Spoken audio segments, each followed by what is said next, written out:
Eu tentei e não Ah, consegui. Eu tive que copiar e colar o que estava escrito em cima do link para conseguir entrar aqui. oh, Só louco. queria lhe deixar informado. Estava conversando com algumas pessoas no nosso grupo que a gente tem no WhatsApp e muitos deles também não estão conseguindo acessar. O senhor gostaria que eu pegasse o link dessa aula de agora e repassasse lá no grupo? Pode ser, por favor? Claro, faço agora então. Muito obrigado. Quando são essas coisas. Ah, sì, vabbè. Fammi cancellar a gravação, que é ridícula. Ah, no, não a gravação, a transcrição. Ma obrigado por ter me falado isso, ma por isso io dei até o meu WhatsApp. Alguns colegas me ligaram para WhatsApp, tipo que tive problemas com os links, etc. Também dos livros. Qualquer coisa, por favor, vabbè, tanto questa è l'ultima aula, né?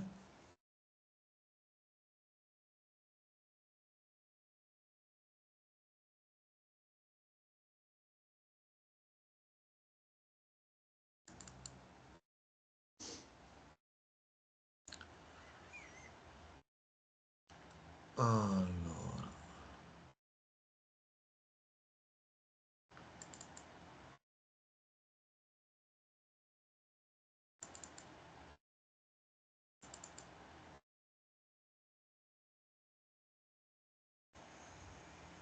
Ah, no,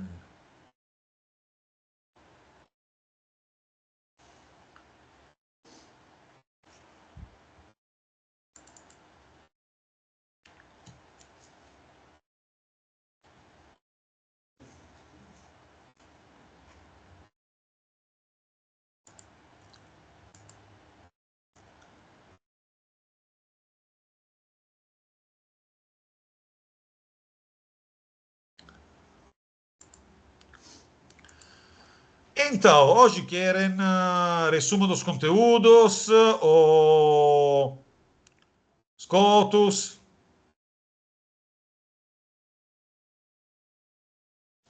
Quais assuntos ficaram mais complicados? Essa é a última aula com o senhor antes das provas? Então, acho que sim. Certo. Eu acho que se for a última aula, eu acho que seria bom um resumão completo ali pra gente Perché sobre a tudo que a gente terceira, viu né? até agora. Isso. Eu não Terceira di 6. consegui, não consegui acessar a última e também não consegui participar, porque por causa dessa questão do link mesmo, hoje que eu consegui acessar. O senhor Ah, vai disponibilizar as aulas, ou já disponibilizou? então, io disponibilizzei, aspetta, fammi dare un'occhiata. Eh, dove? RSP. Siccome Teams è, già che Teams è orribile, io postei no YouTube.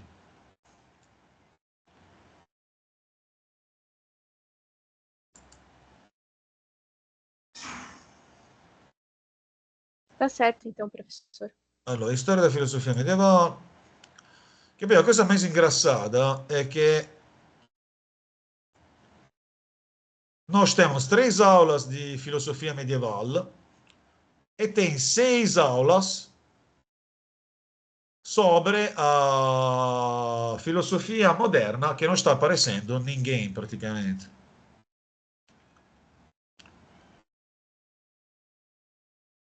Allora, semana 1 apresentação, semana 3 Dan Scotto, semana 5 Guilherme Minhoca.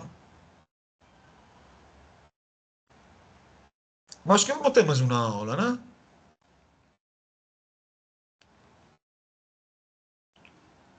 Na dúvida.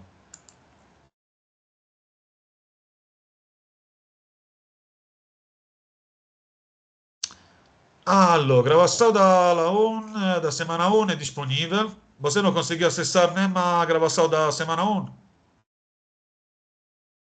Da semana um eu consegui acessar sim. Eu não Perfeito. consegui depois da semana um. Ok, agora vamos fazer, resolver isso.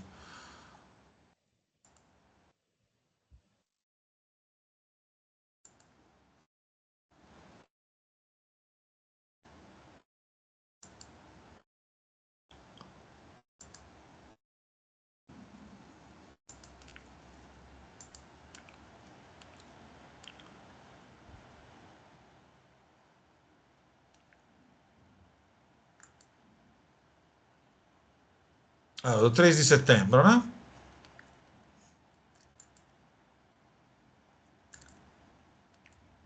Aprire uno stream.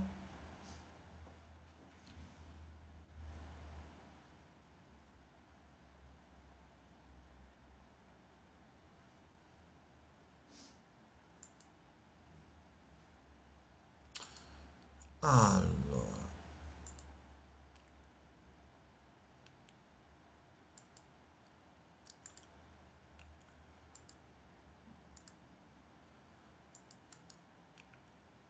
A chi tiene un link?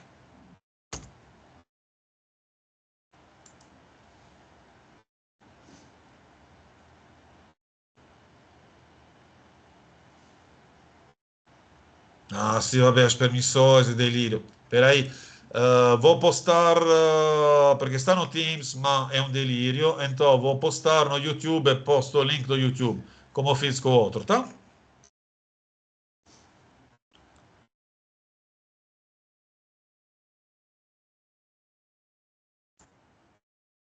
Alô? Oi, professor. Opa, Eu, es- eu escutei sim. Muito obrigada. Eu vou dar uma olhada daí nas outras aulas. no, capaz.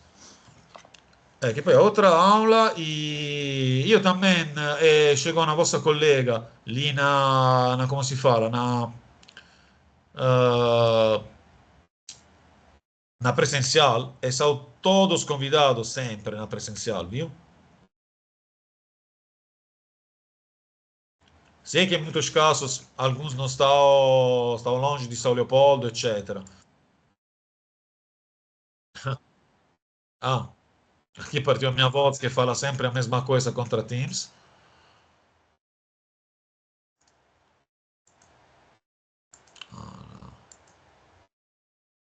Baixar. Ok. Sta baixando, então.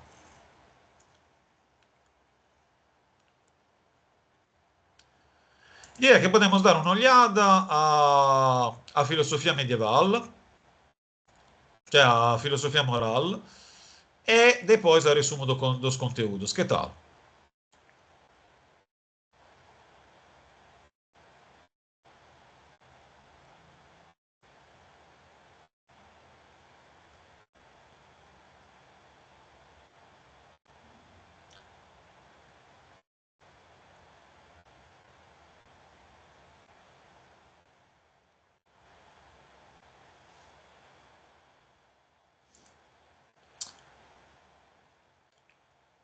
Compartilhou com os colegas.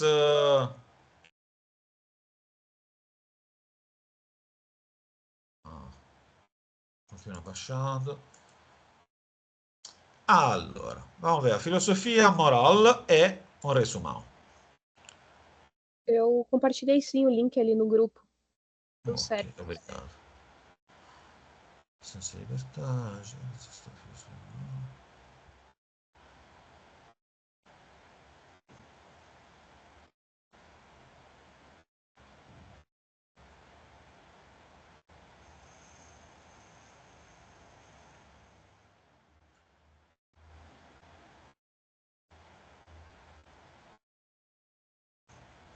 Ma por enquanto, qual argomento acharam mais complexo?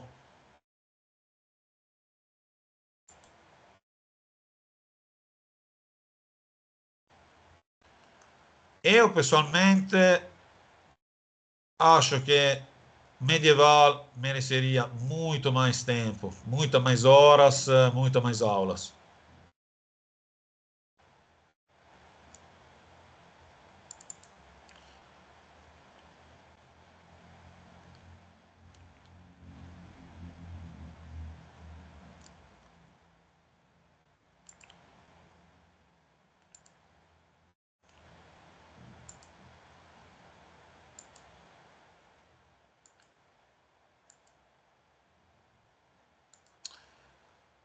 Ok.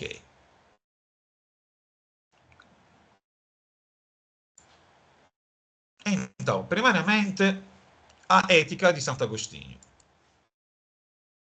Dá para ver os PowerPoints? Sim. Tá parecendo bem tranquilo aqui pra mim.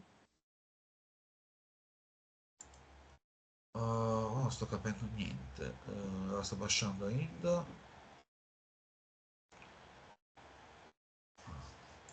Ok.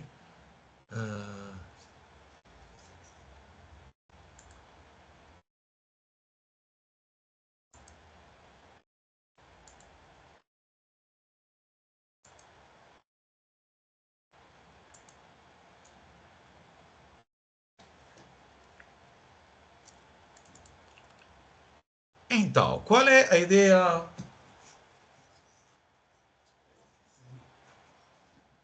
Qual é a ideia na base da ética de Agostinho de Hipona? A ideia é que todos queremos ser felizes. Por exemplo, por que fulano quer entrar no exército e ciclano não? Porque fulano acha que vai ser feliz entrando no exército, ciclano não fazendo isso. Então, qual é a tarefa da filosofia? Definire o que é a felicidade e como alcançá-la. É un'idea classica uma ideia, digamos, greca di filosofia. Cioè a filosofia come un jeito para alcançar a vida boa, a vida feliz.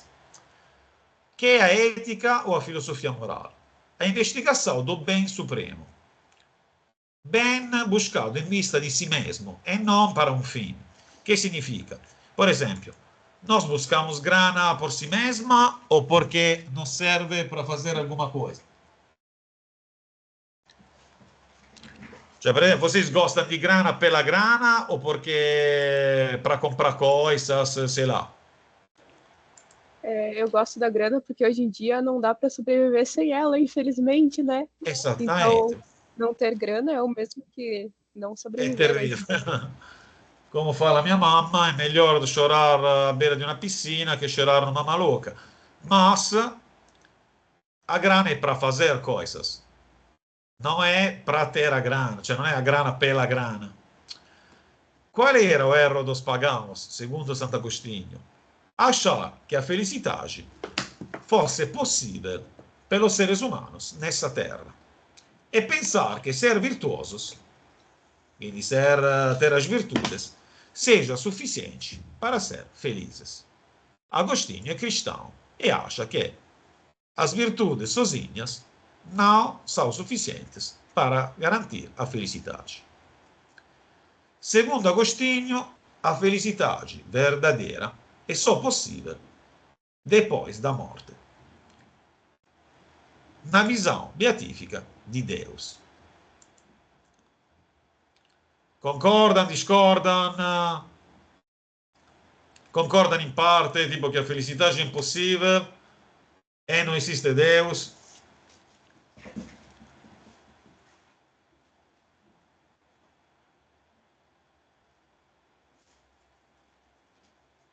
Essa é uma. O senhor tá me escutando? Como? O senhor tá me escutando bem? Agora te escuto. Eu acredito que essa seja uma questão muito complicada nessa parte da fé em si, porque a fé e o cristianismo ao extremo, como é tratado pelo Santo Agostinho, ele pensa que a felicidade vem após a morte. Porém, se a felicidade vem após a morte, a vida é para quê? Ottima pergunta. Ottima pergunta. Bravo, esattamente, perché è a vida pela morte? Então, para ele, a vida que não é imortal não pode ser feliz. Não podemos ser felizes sem pensar na imortalidade. Uma pessoa que quer ser feliz deseja ser imortal. A ideia dele é que se um ser humano tem uma vida feliz, não quer perder essa vida feliz que ele tem. Logo fica triste pensando que um dia a sua felicidade acabará. E se alguém quer desistir da vida, nunca foi feliz. Ou melhor, com o conhecimento que temos hoje, si può dizer que, na verdade, muitas pessoas que se suicidam nos últimos momentos, na verdade, não queriam se suicidar. Foi um momento de loucura, foi um momento de... Nada como ficar perto da morte ti lembra quanto tu gosta da vida. Faz sentido?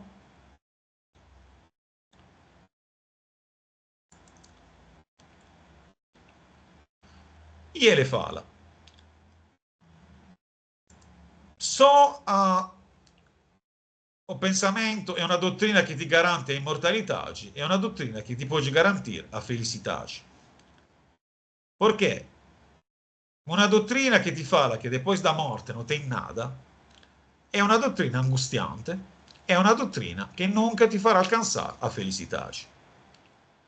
E nós procuramos e buscamos a felicidade. Agora, qual imortalidade? A reencarnação, por exemplo, de Platão, hoje, por exemplo, seria dos espíritas, etc. Para ele não é suficiente. É um ciclo reencarnatório. Apenas, não, claro, nos espíritas é um ciclo de purificação também. Mas, por exemplo, em Platão é um ciclo reencarnatório e nada mais. Ele fala, só a fé cristã promete a felicidade perene para a alma e para o corpo. Porque, não custa lembrar, para o cristianismo também os corpos ressuscitarão. Não é só a alma que é imortal, os corpos ressuscitarão. A virtude é suficiente? Não equivale a felicidade, como para os gregos. É um meio necessário para alcançar um fim que vá além do mundo, seja a graça eterna. Também acha Agostinho, não é verdade, como falavam os gregos, que nós famos o mal para a ignorância do bem. Para Agostinho, muitos casos, nós sabemos o que é o bem e gostamos de fazer o mal. E eu pergunto para vocês, qual faz mais sentido? A visão dos gregos, seja que fazer o mal deriva da ignorância do bem, ou está certo Santo Agostinho? Nós podemos exatamente saber o que é o bem, mesmo assim desejar e fazer o mal. Eu acredito, ou basicamente, eu acredito na ética de Aristóteles, aonde ele falava sobre a ética. Eu acho que é uma coisa que se encaixa bem nisso. Aristóteles falava, ele fazia categoria, desculpa, tô gaga. Capaz. Ele fazia categorias para as pessoas. Por exemplo, uma pessoa virtuosa, ela sabe o que é o bem e age de forma correta. Uma pessoa incontinente sabe o que é certo, mas age de forma incorreta. Eu acho que isso vai muito de pessoa para pessoa, de criação para criação, de vivência para vivência no geral. E che achou muito interessante, che achou da versão de Aristóteles feita por Tomás de Aquino, che ele usa Aristóteles numa ótica cristã.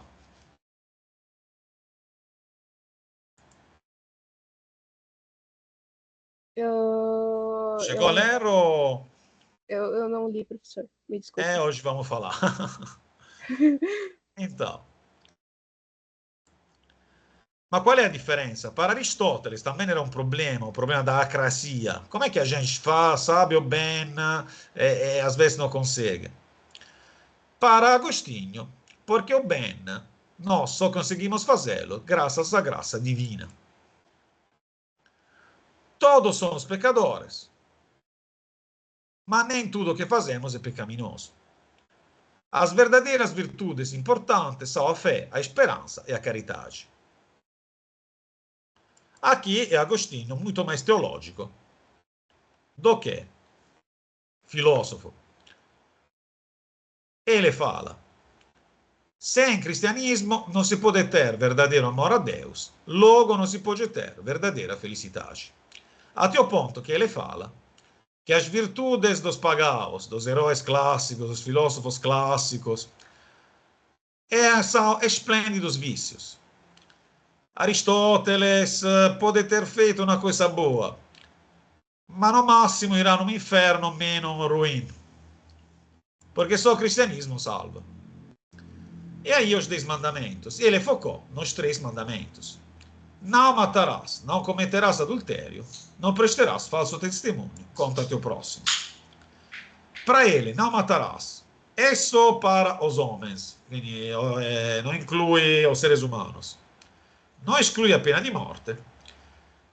E toda a tradição, que por exemplo foi recentemente, terminou com Papa Francisco, que o cristianismo é pacífico, não é pacifista.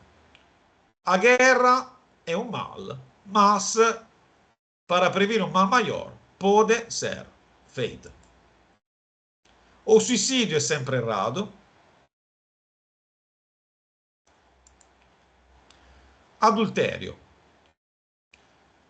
Para Agostinho e para a Igreja Católica, o sexto comandamento proíbe tanto a traição quanto qualquer atividade fora do casamento. Aqui começa a ideia do sexo para a união e procriação. Casamento um bem genuíno que va protegido. E o falso testemunho contra teu próximo. A mentira nunca permissível. Podemos, no máximo, não falar a verdade, mas nunca mentir, enganar. Aqui podemos ver que é uma visão muito pessimista e que não tem conto da complexidade da vida umana. Um outro autor bastante interessante medievale é Abelardo, que fala o seguinte. Alguém chegou a ler Abelardo? Silenzio di tomba.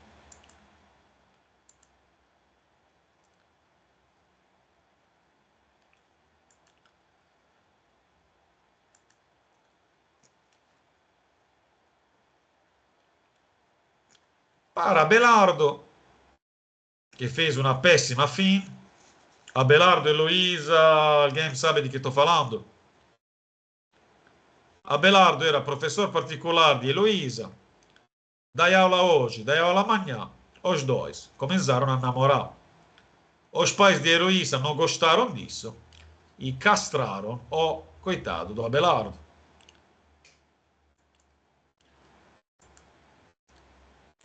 Ele tem uma chamada ética sem intenções. Para ele, o que rende uma ação má é o estado di spirito no quale si realizza. Che significa?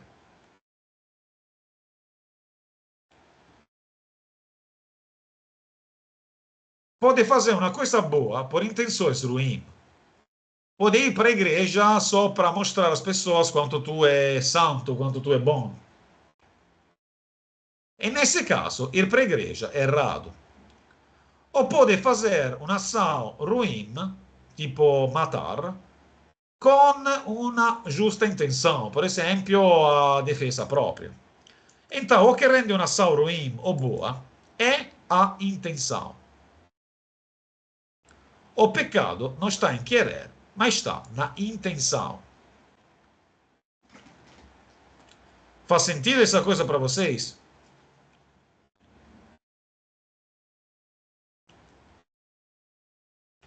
Tipo, se a minha intenção é boa, eu não estou cometendo pecado.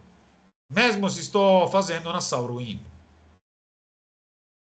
Ele chegou a dizer que as pessoas que torturaram Cristo não estavam sendo imorais, porque a intenção deles era uma boa intenção, matar um herege, por exemplo. Faz sentido ou não?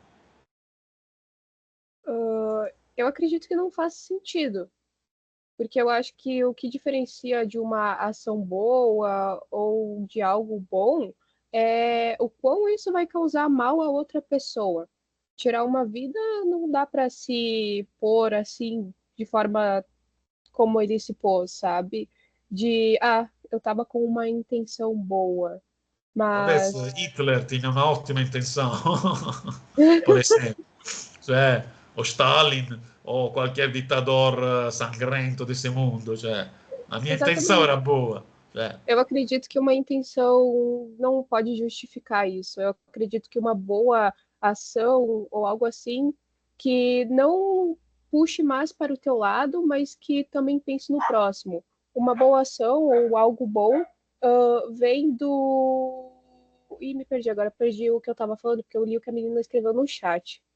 Mas é algo assim, sabe, nesse termo. Me desculpa lhe atrapalhar, professor. Eu gosto no, muito no, de che atrapalhare, conversar na aula de filosofia. no, per me questa è, discutir, se non discutimos di filosofia. É, eu gosto bastante de conversar. Eu acho que eu aprendo bem mais conversando e expondo o que eu penso do que, não sei, ficar quieta e só ouvir. Ma assolutamente, por isso eu acho que as aulas deveriam ser semanais, pelo menos, e deveriam ser pelo menos 2 horas. Concordo. Questa è filosofia, se non discutimos, cioè. Agora, obviamente, esses pontos são problemáticos. E a igreja os condenou, especialmente quando ele teve a genial ideia de falar que aqueles que mataram Cristo em boa fé fossem inocentes. E a ideia que um homem não se torna melhor ou pior a segunda das obras que realiza. Que significa, se eu vou para a igreja só porque, se eu, sei lá, faço uma doação para um hospital, porque tenho a consciência suja, eu sou uma pessoa ruim ou sou uma pessoa, ou estou fazendo uma ação boa?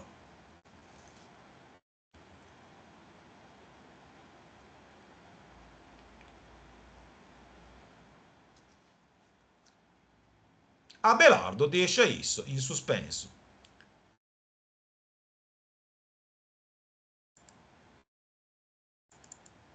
E aqui finalmente chegamos ao meu amado São Tomás de Aquino.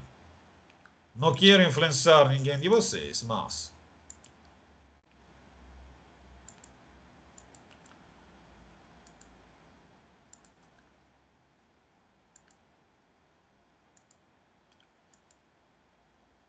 é um segundo, já volto. Tem os gatos.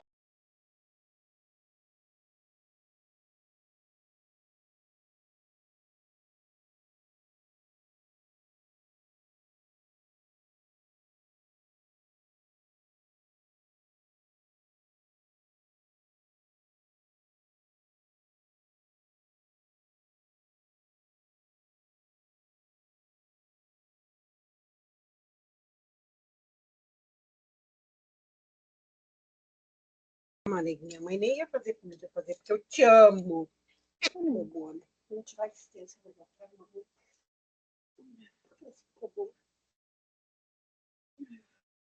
Ah, aliás, geralmente o pessoal da filosofia moderna nunca aparece. Então, se quiserem, podemos continuar a aula um pouco mais tarde. Então, para Tomás de Aquino, algumas ações são intrinsecamente imorais. Ele se baseia em Aristóteles. Tem mais lá, tá? Tudo bem? Acho que alguém deixou o microfone ligado. Meu Deus, desculpa, fui eu. Minha mãe até agora Tra- falando comigo. Meu Deus. No, tranquillo. Che fa la Tomás de Aquino? Contra Abelardo, una boa intenção é necessária, mas não é suficiente. Uma ação é moralmente boa se pertence a uma classe de ações que não são más ações, ocorre em circunstâncias apropriadas, é realizzata com uma intenção virtuosa. A intenção é importante, mas não é a única coisa. São Tomás de Aquino defende a chamada teoria das leis, da lei natural. Existe una natureza umana universal que é válida para todos os seres humanos, todos os homens, Homo sapiens sapiens.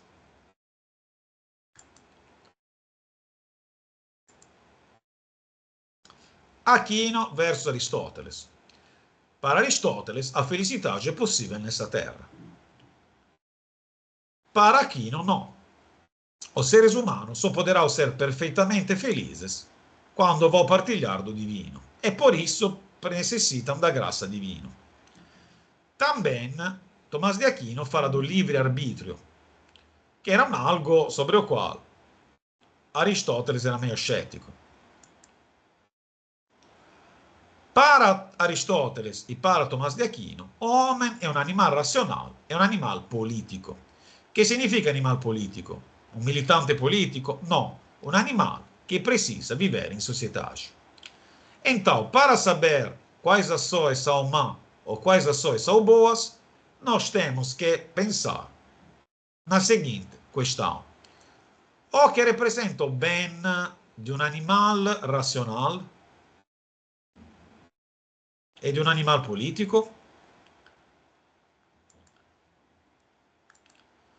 Para ele, quando nós olhamos ao ser humano, vemos que o ser humano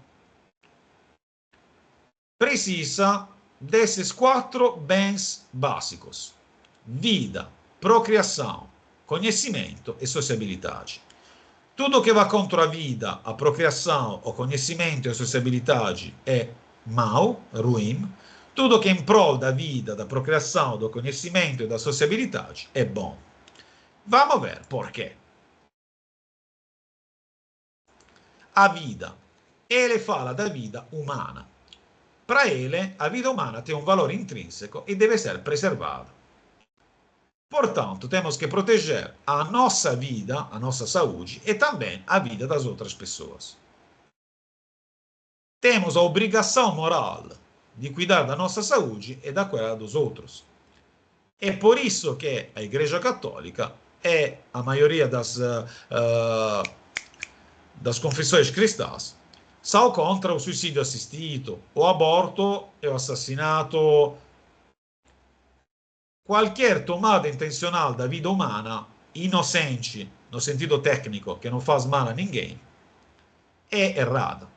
Porque a vida humana tem valor intrínseco de todos os humanos. Procriação. Não é algo tipo fazer um monte de filhos e que Deus vi ajude. Não. É um bem básico que envolve cuidar das futuras gerações do jeito melhor possível. Por isso, casamento monogâmico, porque é o jeito melhor de dar uma situação estável aos filhos.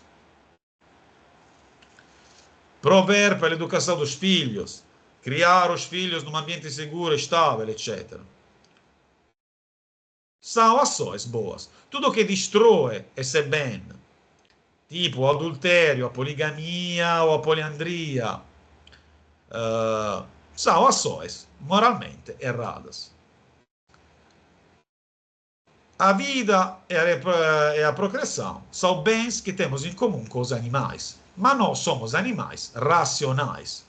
Então, um dos nossos bens básicos é também o conhecimento. Tudo que em prol do conhecimento, estudar, deixar as pessoas estudar, não espalhar fake news é bom. Tudo que é contra esse bem básico, censurar ideias religiosas ou científicas, mentir, etc., espalhar fake news, é moralmente, oggettivamente, mau. Somos também animais políticos. Então, o bem da sociabilidade é tanto importante quanto a vida, a procriação nesse sentido e o conhecimento.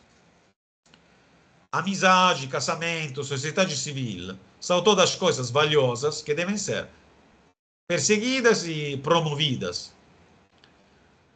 Enquanto todas as ações que destroem laços de amizade, ou laços tipo casamento, laços tipo relações de trabalho, etc., relações sociais, ou a mentira, ou a traição, são erradas. Faz sentido?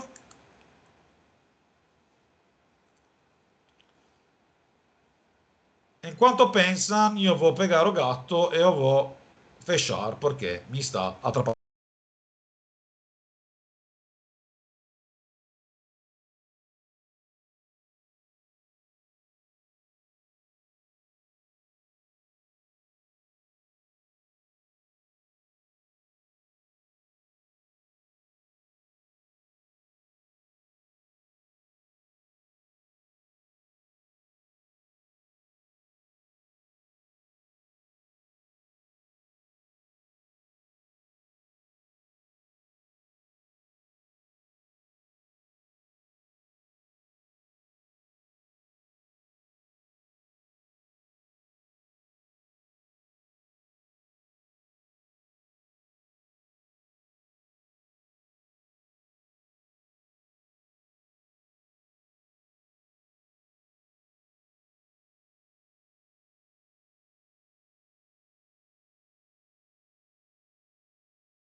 O gato fica sempre revoltado quando falo que só a vida humana é importante.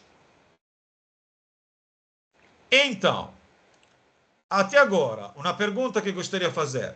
Faz sentido falar de uma essência humana que é comum a todos os homens sempre? Anzi, a todos os seres humanos sempre.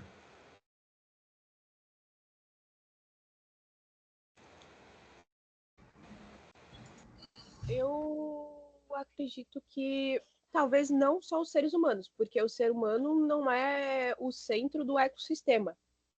Só a vida do ser humano não é. Ela é óbvia, ela é importante em todos os problemas, mas se tu for parar para pensar, também tem todo um ecossistema ao redor da gente. Então eu acho que outras coisas também importam. Sì, totalmente, ma ele fala che per esempio a etica è un fenomeno umano, perché solo seres humanos têm livre arbitrio.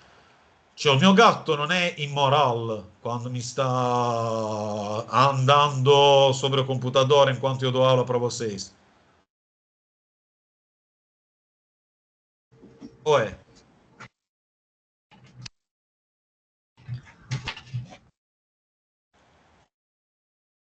Nesta básica aí, e entrando assim na ética, para mim até agora fez bastante sentido nessa questão da ética. Che para eles a ética è un fenomeno humano para humanos. Por isso, para um Tomás de Aquino não faria sentido os direitos animais. Ele fala que os animais não devem ser maltratados. Isso sim, porque fala que o homem que maltrata os animais si torna una pessoa ruim. Isso sim. Mas non è tipo, sei lá, non poderia nunca ser vegano, per esempio. Cioè, per ele non fa sentido nenhum.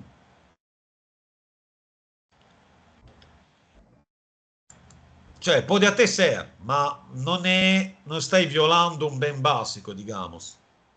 Tu que a única coisa que não pode comer é seres humanos, cioè ser caníbal. Pelo resto, vale tudo. E o que ele fala é que o ser humano, apesar das diferenças históricas, é um tipo de bicho que precisa de vida primeiro, promover a vida, senão vai para a extinção. Procriação nesse sentido, cioè cuidar das gerações futuras, de conhecimento e de sociabilidade, ou seja, de promoção dos laços sociais como da sociedade civil, associações, amizade, casamento, etc. O problema é quando para salvar uma vida temos que matar ou mentir, quando entram em contrasto dois bem básicos, tipo quando una mulher grávida desenvolve un câncer ao útero e nós temos que remover o útero e assim também removemos o feto, é vida contra vida que se faz, já que as vidas humanas são todas igualmente importantes. Tomás desenvolve a doutrina do efeito duplo. Quando un'ação pode produzir pelo menos um bom efeito e um mau, podemos executar o ato mau se somente se tem essas condições. Permissibilidade intrínseca. A ação em questão não deve estar errada. Por exemplo, no caso do aborto terapêutico, salvar a vida de uma mulher não é errado. Non intenzionalidade. O efeito ruim, nesse caso matar o feto, não é intencional e deve ter proporcionalidade. Deve ter uma razão proporcionalmente grave para provocar o efeito maligno. Se uno ti batte a carteira, tenta di ti rubare la carteira e tu o mata, tu non stai seguendo la dottrina do efeito duplo. Ma se uno sta tentando ti matar e a única opção para salvar a tua vida é matá-lo, tu está autorizzato a violare esse bem básico. como extrema ratio. Por esempio, essa doutrina tomista e cattolica no geral, até Papa Francisco, aceitava in linea di principio a pena di morte. Achava una cosa che era sempre mais inútil e era evitável, ma não a considerava intrinsecamente imoral, porque falava, tem algumas pessoas que são um perigo para todo mundo e, para o bem comum, precisamos matar elas. Agora foi eliminato do catequismo, por exemplo.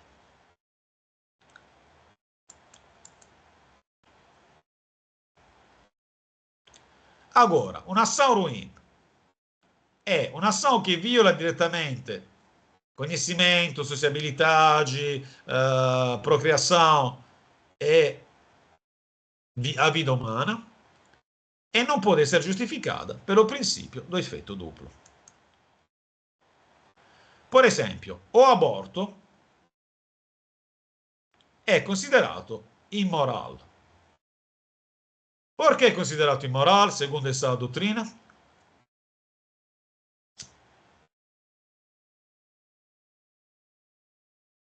Porque põe vida contra a vida? No, non aborto terapeutico è ammissibile. Tipo aborto in caso di pericolo di vita per la mai è ammissibile. Qualche altro tipo di aborto no. Perché la vita umana è sagrada. Cioè è sagrada. La vita umana ha un valore intrinseco. Tanto a quella do feto quanto a quella da moglie.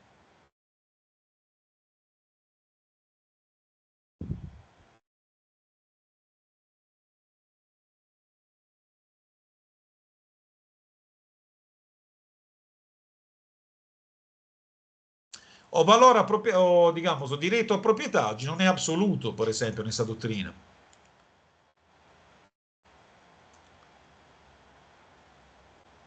Se ninguém chi guida di una terra, eccetera, è legittimo, e questo non è comunismo, socialismo, assolutamente.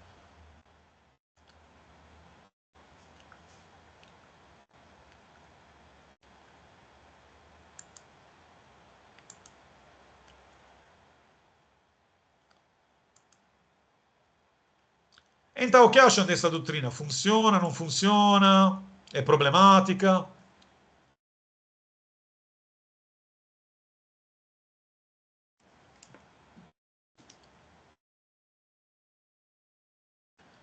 Ovviamente tem várias objeções.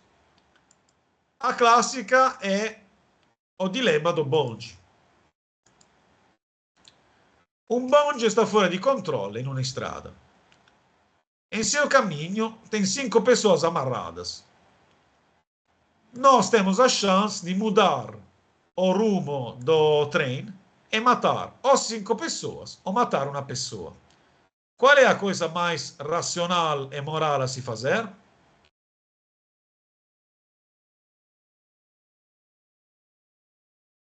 Racional e moral seria apertar o botão para a pista virar para um filósofo que é retratado como malvado. Porém, como as pessoas normalmente, tirando psicopatas, têm amor pela vida do próximo, seria uma decisão muito difícil, apesar dele ser uma pessoa malvada. E não tomar uma decisão te faria talvez ser uma pessoa ruim também, na tua cabeça ou na cabeça dos outros. Então é uma questão muito aberta, depende do que a pessoa vai pensar na hora também, eu acho. A inação e ação. Por exemplo, uma defesa clássica de por que Deus permite o mal é que Deus não faz o mal, mas Deus permite o mal. Permitir e fazer são a mesma coisa? Não. Io permito, sei lá, che mio figlio che non tenho fuma cigarros, mesmo che acho errado. Non tenho filhos e io sou fumante e scravo di cigarros. Però il problema do bongi é que ou tu mati um ou tu mati cinco. Não consegue matar o filósofo malvado. Ou mati um inocente ou mati cinco inocentes.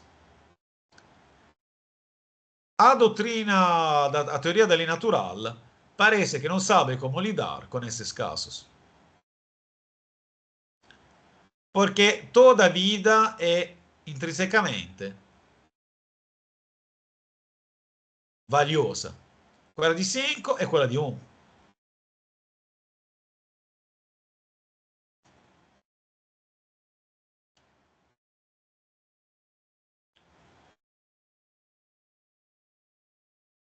A teoria della natural ti puede ayudar, por ejemplo, sei lá, roubar una maçã para dar comida a una persona che sta morendo di fome. Errado? No.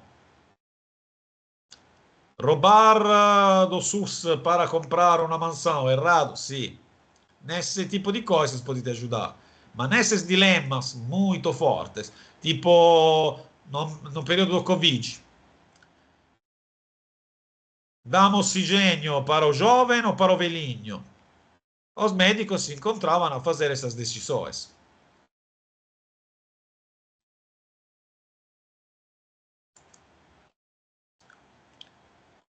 Mas para concluir, vamos ver a doutrina di Scotus e di Occam.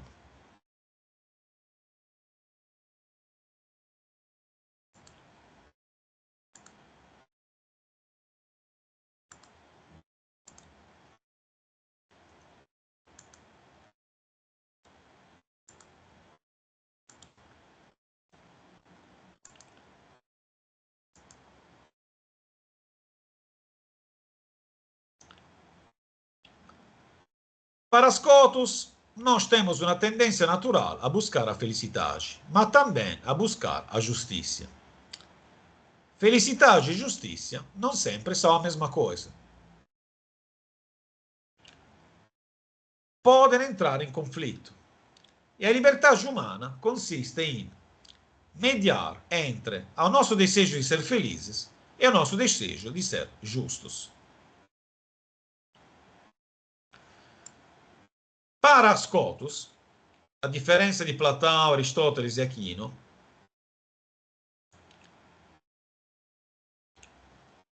a felicidade não é o único fim do ser humano. Pode ter outros fins. O dever, a devoção à causa, etc. Não é verdade que todos os homens querem ser felizes. Concordam, discordam?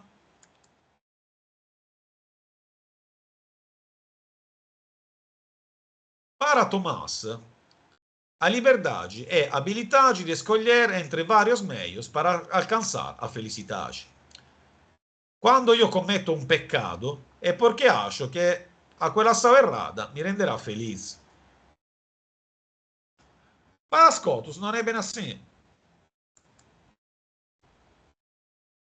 A liberdade é escolha entre metas diferentes, entre planos de vida diferentes. Uno escolhe de se votar o conhecimento, uno de se votar para a grana, uno de se votar para o sexo, uno de se votar para as drogas. E a ação má non deriva da un erro do intelletto, deriva da una vontade, deriva da vontade autonoma. Aqui é mais como Santo Agostinho. Io posso ter una mente che claramente entende o che ho bene e o che ho male, ma una vontade fraca che mi fa fazer o mal.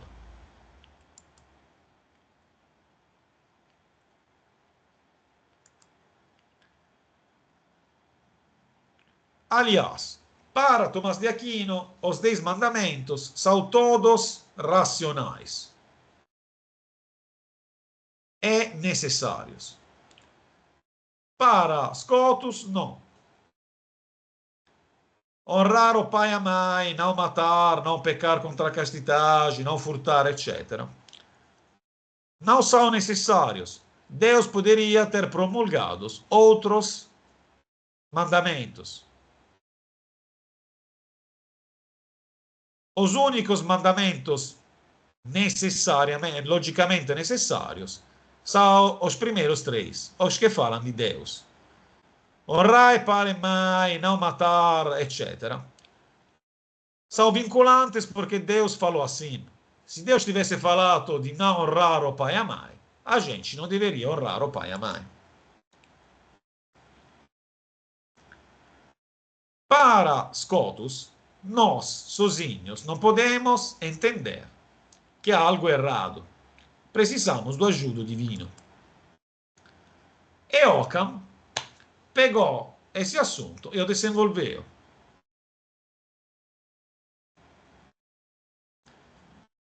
A vontade para Occam é independente da razão.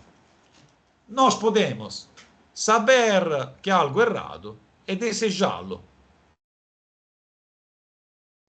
Somos talmente livres que podemos recusar de ser felizes. Somos talmente livres que podemos nos matar. Somos os únicos animais que são tão livres que podem se matar também. Podem ir contra a vida deles mesmos. E para Occam, os mandamentos, desmandamentos, são justos porque foram promulgados por Deus. Se Deus tivesse promulgado de não ir para a igreja, de fazer adultério, etc., fazer adultério, cometer adultério, não ir para a igreja, blasfemar, etc., seria justo e obrigatório.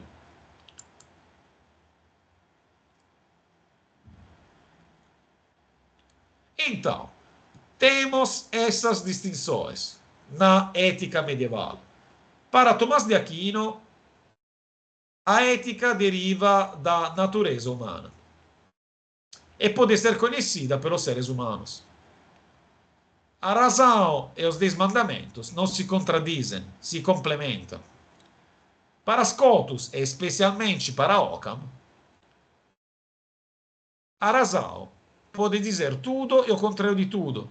Pode te dar argumentos para cometer adultério e argumentos para não cometer adultério. Precisamos da ajuda divina para entender se algo é certo ou algo é errado.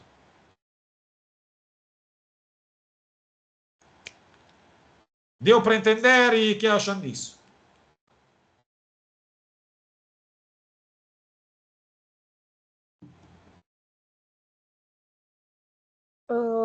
Eu acredito um pouco ali nessa parte de que precisamos de Deus para entender que algo é certo ou errado. Pela questão de a gente, o nosso ser, ele não é capaz de entender se vir de uma pessoa. Tem muita gente que se nega a ouvir o que uma pessoa está falando, independente se é certo ou errado. Mas se tu botar uma divindade falando isso, ele vai obedecer. Tem muitas pessoas que não fazem coisas ruins porque vão para a igreja, porque a igreja não permite. Se não fosse essa lei divina, o ser humano não escutaria o próprio ser humano e faria o que quisesse. Então eu acho que a igreja foi fundamental para impor regras para o ser humano. Porque se for para ouvir só o próprio ser humano, muitos não vão atrás. Eu acredito pelo menos nisso.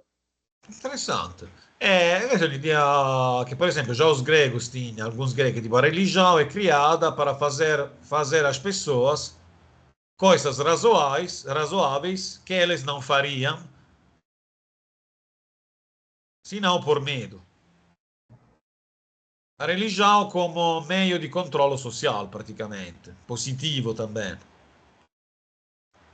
Exatamente. É isso que eu vejo durante a maioria da história, porque teve muitas vezes que a religião e líderes religiosos usaram desse poder que as pessoas, que alimenta as pessoas, assim, de ter uma pessoa suprema ali dando ordens para fazer coisas ruins. Mas, assim, vendo na história, assim, se não houvesse a igreja e não houvesse um ser supremo para falar o que é certo e errado, o ser humano não conseguiria se que nem Ockman falava, o ser humano não conseguiria seguir certo. Molto interessante. Che vocês acham? Ma questo Eu acho, indipendentemente da existência ou menos de Deus, né? é, parece difícil pensar numa ética sem apelar para uma metafísica, né? Algo para fundamentar essa ética.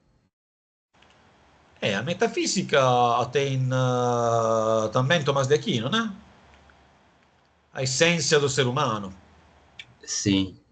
Ou, por exemplo, uma ideia de bem para Platão, ou numa ideia de meio termo, sei lá, para Aristóteles. Acho que é difícil pensar em qualquer fundamento ético que não seja metafísico, ou uma lei natural que alguém tenha colocado, né? Algum ser ou alguma ideia.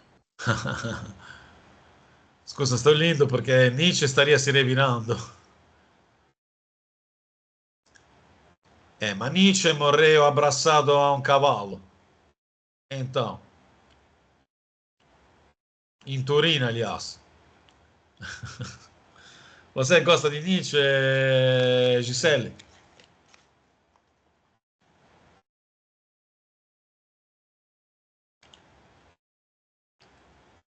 Sì, para ele, sì, todos esses autores são o mal in pessoa, praticamente. Justamente porque ele considerava a moral cristã a moral dos escravos, né? Mas aqui, pelo menos em Tomás de Aquino, não parece que é tanto uma moral de escravos, parece uma moral di... Io, per esempio, una cosa che non gosto di Nietzsche è che ele è un grande critico del cristianismo e falou pouquíssimo di Tomás de Aquino, que é um dos maiores autores da cristianidade. Pegou os caras mais absurdos. Io acho che ele era bom a criticar o cristianismo decadente da época dele. Lì era Ah, ottimo. eu já li algumas obras de Nietzsche, inclusive eu queria perguntar para o senhor, porque eu já vi muita gente falando que, apesar dele ter escrito várias obras, assim, entre aspas, tentando refutar e criticar o cristianismo, ele acreditava em Deus. Isso é verdade? Então, io acho che assolutamente no. Ma io acho che ele nem era un filosofo dal punto di vista classico. Per me ele è mais un escritor, è un polemista. Ele olhava a sociedade da sua época, a sociedade alemã da sua época, e a criticava. E achava che a decadência da Alemanha chegasse da una certa forma di cristianismo luterano, decadente, eccetera, eccetera, eccetera. Per esempio, ele non sei se acreditava in Deus, ma a certeza achava muito menos repugnante o catolicismo do que o luteranismo, com certeza. No Anticristo, o problema é que em algumas obras o amigo estava seriamente mal com a cabeça. Cioè, dá para ver. O Nietzsche da Gaia Ciência non è o Nietzsche do Anticristo. O Nietzsche do Anticristo è nível di... Cioè, è proprio una persona che sta enlouquecendo, sabe che sta enlouquecendo e tenta di... È fascinante dal punto di vista letterario, per me. Claro, poi potete assolutamente non concordare comigo, eccetera. Ma per me, per esempio, trabalhando in filosofia da religione, io acho os argumentos dele contra o cristianismo, acho mais fortes os argumentos do Spinoza, do David Hume. Eh, che Deus está morto, giustamente, foi a gente che o matou. Foi a sociedade cientista, tecnica, sì. Em algumas coisas foi profético.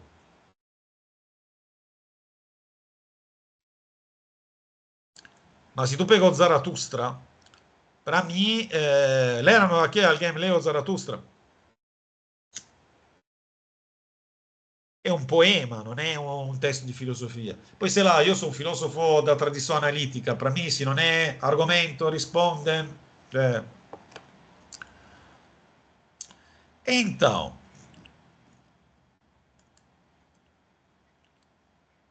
io gostava di Nietzsche, ovviamente, todo mundo gostou de Nietzsche in un momento na sua vida. Depois gostei mais de esse cara aqui, che è Nietzsche sem mais filosofico e si chiama Max Stirner, che io acho che o Nietzsche copiò moltissimo da esse cara.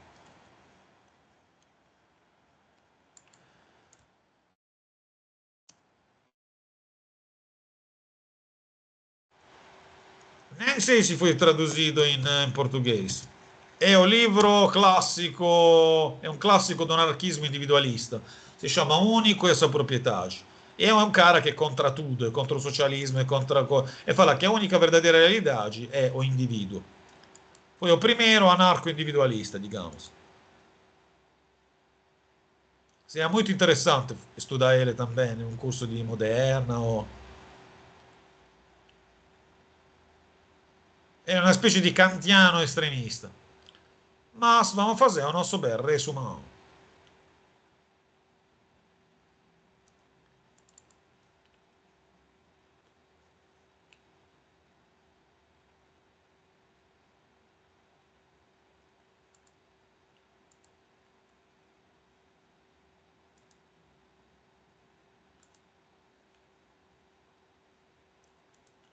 E por enquanto, o que acharam dessa? Gisele, fala.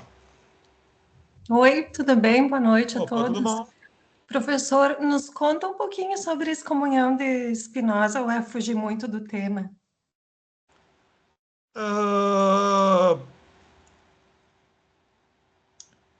È moderna. Ma sì, che ele foi scomunicato. Ele foi até jurado de morte pelos judeus. Eles fizeram como se fala, un funeral para ele. Ele era vivo.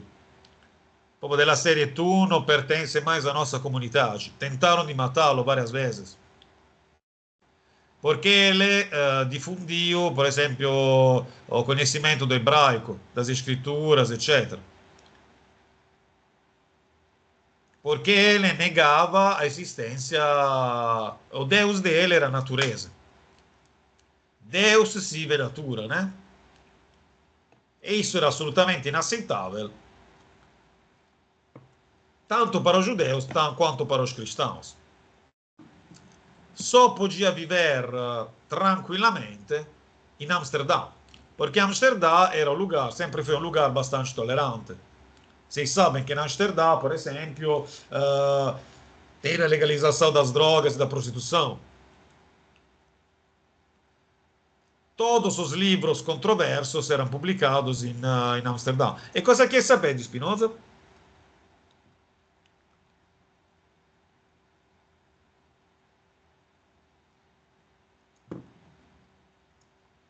Gisele, cosa quer saber?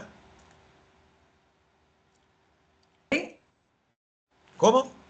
Não entendi, desculpa. O que você quer saber di Spinoza? Não, o conceito de Deus em Spinoza eu acho interessante. Deus é natureza, né? Sì, è che si conhece studiando as leis da natureza. Para ele, por exemplo, os milagres erano una bobagem absoluta. Cioè, o verdadeiro Deus é o universo, é o cosmo, é a natureza. E tu o conhece estudando a ciência, não lendo a Bíblia, por exemplo. Ele faz uma leitura das escrituras hebraicas, na qual praticamente elimina todos os aspectos sobrenaturais. Cioè, ele fala que o que parecia tipo milagres era fruto da ignorância. Si scrive, e ovviamente era scomunicato da todas as cioè, católicos e protestantes che in Europa si matavam, concordavam só sobre una cosa, che Spinoza era malvado.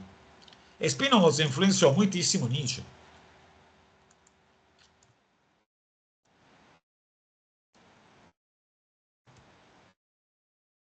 É um horror a gente ler a carta de excomunhão dele. Mamma, no, fizero il funeral dele da vivo, cioè proprio tu è morto per noi. E a te gli mandarono un... Ah, Abigail, você é Leo Stirner? O Abigail, come si fa?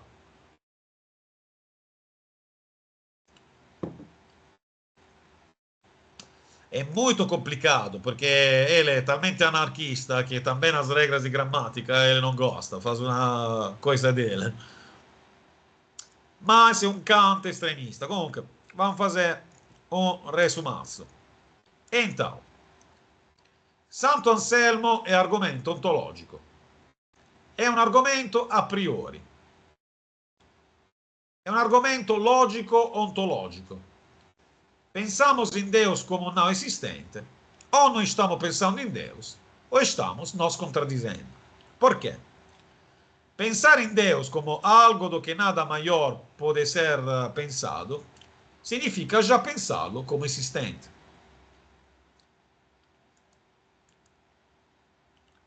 Esse argumento vi convenceu ou não vi convenceu?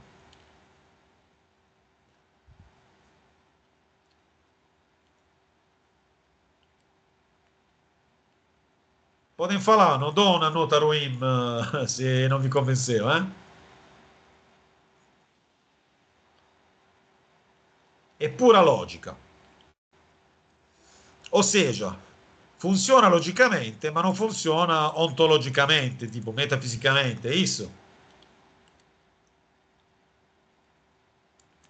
E o Calam fala, tudo que começa a existir tem uma causa. A gente tem uma causa. Essa aula tem uma causa. O vosso curso tem uma causa.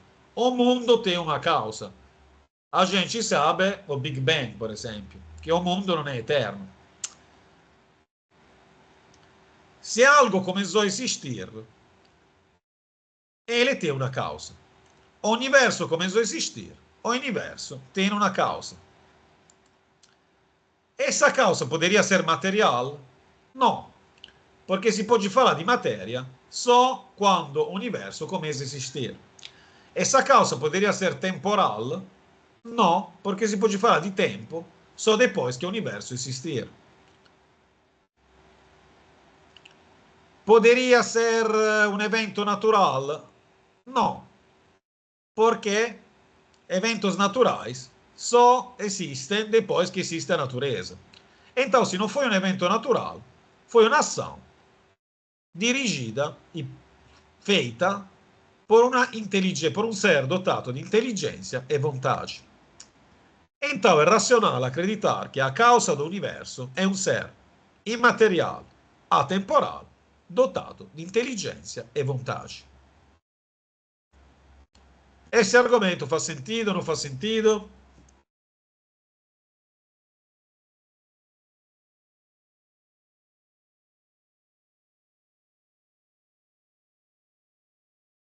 Para mim não fez muito sentido, não, logicamente. Porque um ser, assim, onipotente, dentre outras coisas, ele não seria um ser lógico. Pelo fato de que o ser humano, ele só conhece o próprio ser humano. A gente nunca presenciou verdadeiramente isso. Então não tem provas concretas de que vai existir esse ser para criar esse tal universo e para dar um início às coisas.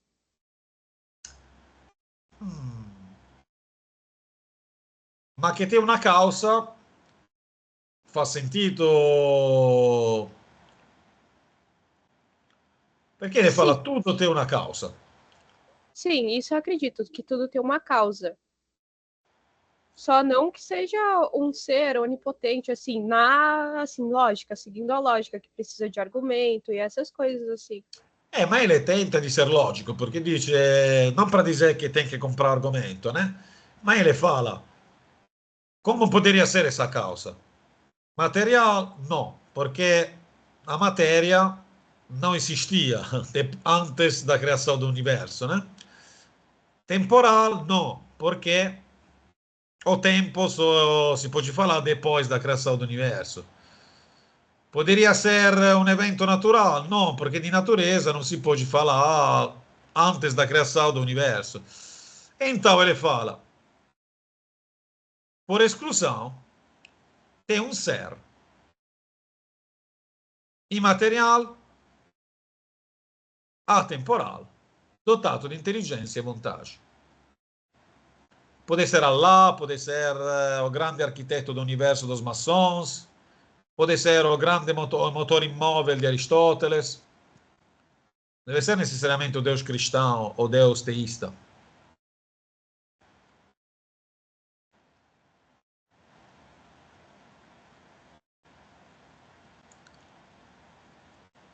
Una crítica podría ser que existen eventos não causados.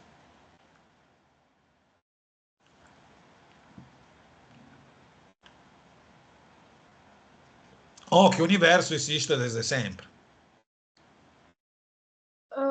Eu acho, talvez, que uma causa do universo foi a causa fundamental para o universo, o átomo, porque eu acredito que o átomo existia antes de tudo, não? O átomo. O átomo faz parte da natureza.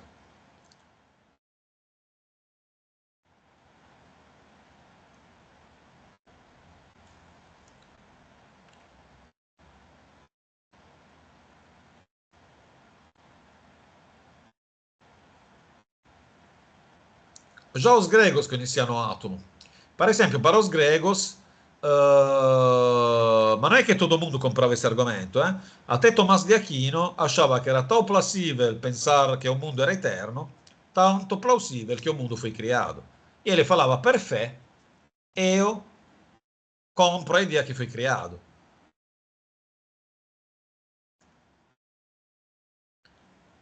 Também a questão do Big Bang tem debate.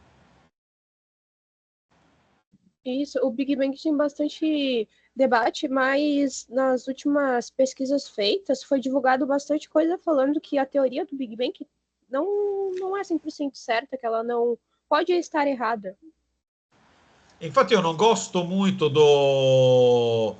da versione moderna di questo argomento, quella di William Lane Craig, perché ele se apoia demais sobre a ciência, que ele não entende porque é um filósofo, então fala coisas que não estão nem em céu nem na terra, enquanto esse argomento è filosofico, cioè ti fala è illogico pensare no infinito attuale, eccetera, eccetera. Può funzionare, non funzionare.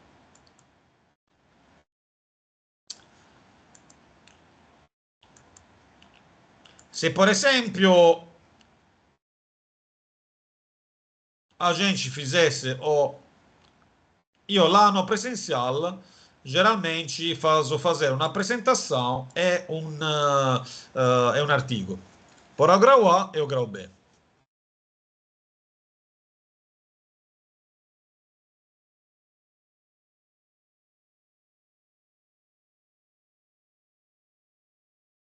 Aqui na plataforma online, a gente teve o desafio, que no caso seria a nota do Uhum. caso inteira, que era para escrever um artigo sobre a Eu razão fiz. vezes a fé. Foi bem legal, Gostaram? passei muito tempo refletindo sobre isso e lendo para ver qual eu ia me identificar mais, assim. Gostaram? Eu fiz com muito amor e carinho. Fez a gente ficar quebrando a cabeça aqui, mas foi bem legal, bem bacana. È che acho che veramente è o tema è un dos temas mi fai perguntato na primeira aula e acho che sì, afinal. Mas io non so che sta acontecendo aqui.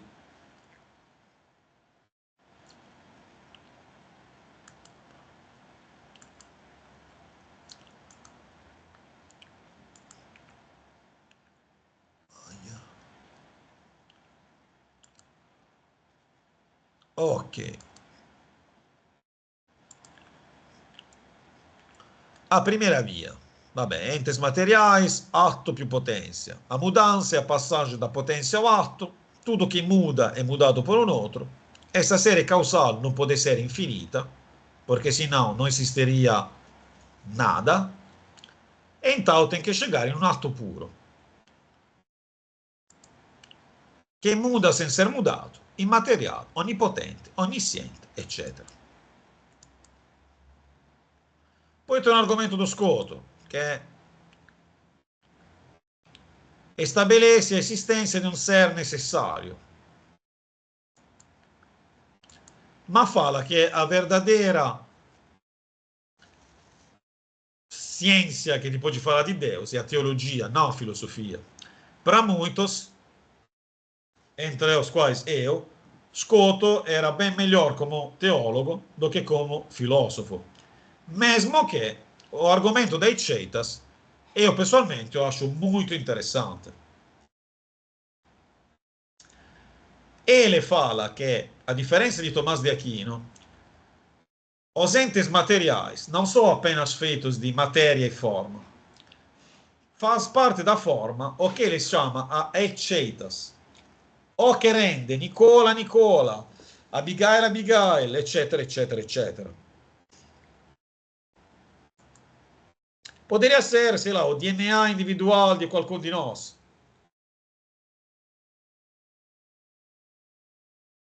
Che explica perché Sócrates è Sócrates, perché io sou eu, perché Sebastiano è o mio gatto e io Sebastiano è o mio gatto.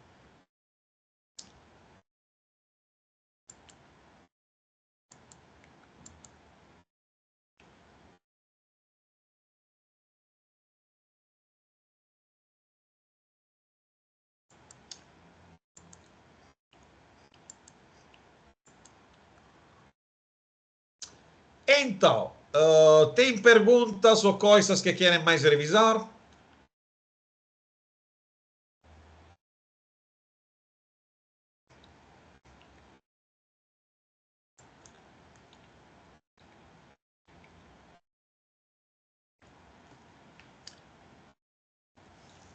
Tecnicamente eu deveria fazer aula de filosofia moderna, mas eles não aparecem nunca. Então, se querem, se tem perguntas ou... Estou aqui.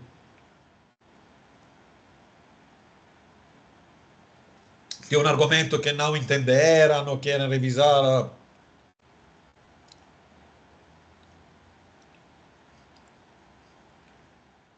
Ou entenderam tudo? Ótimo.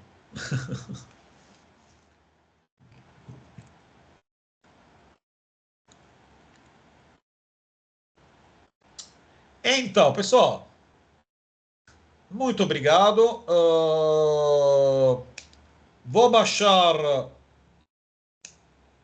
Ah, os links das leituras funcionam?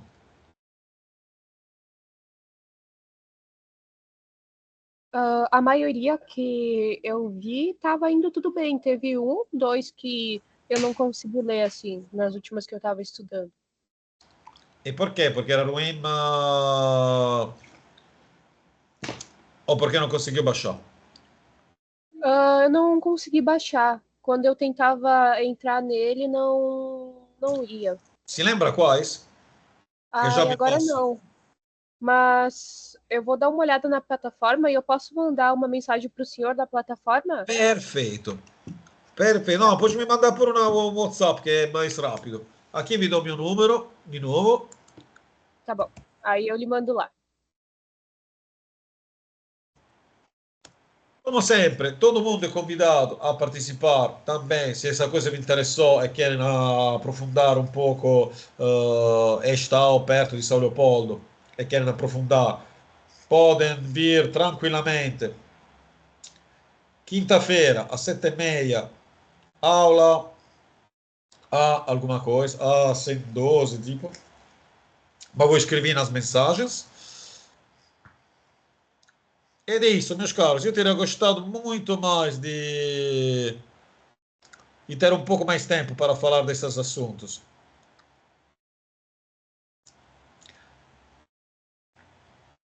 Eu só tenho a agradecer. Eu adoro as aulas com o senhor e eu tenho que pedir desculpa tanto para o senhor quanto para os colegas por ter interrompido várias vezes.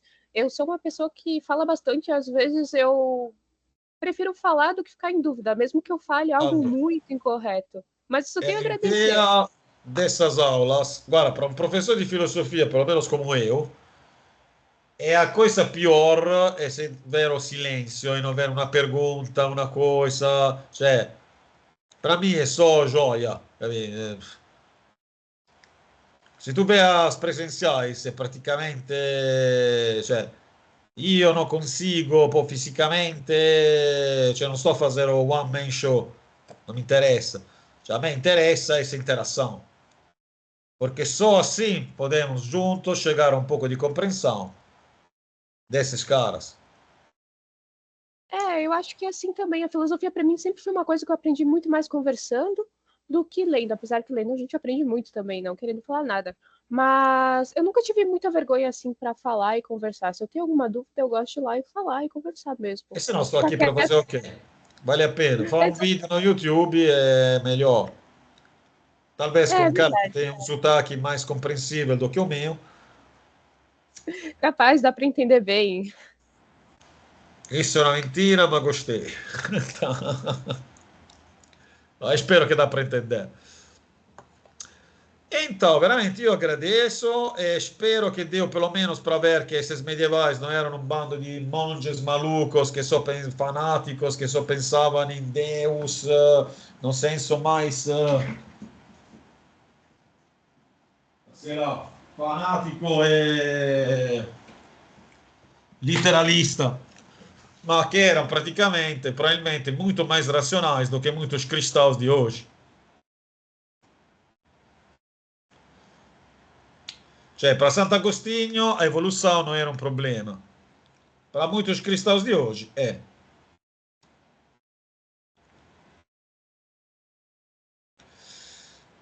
Va bene, muito obrigado mais uma vez. Vou ver se por acaso, por absurdo, apareceu alguém ali na filosofia moderna e qualquer coisa. Muito obrigado. Tchau, tchau. Tchau, professor. Obrigada.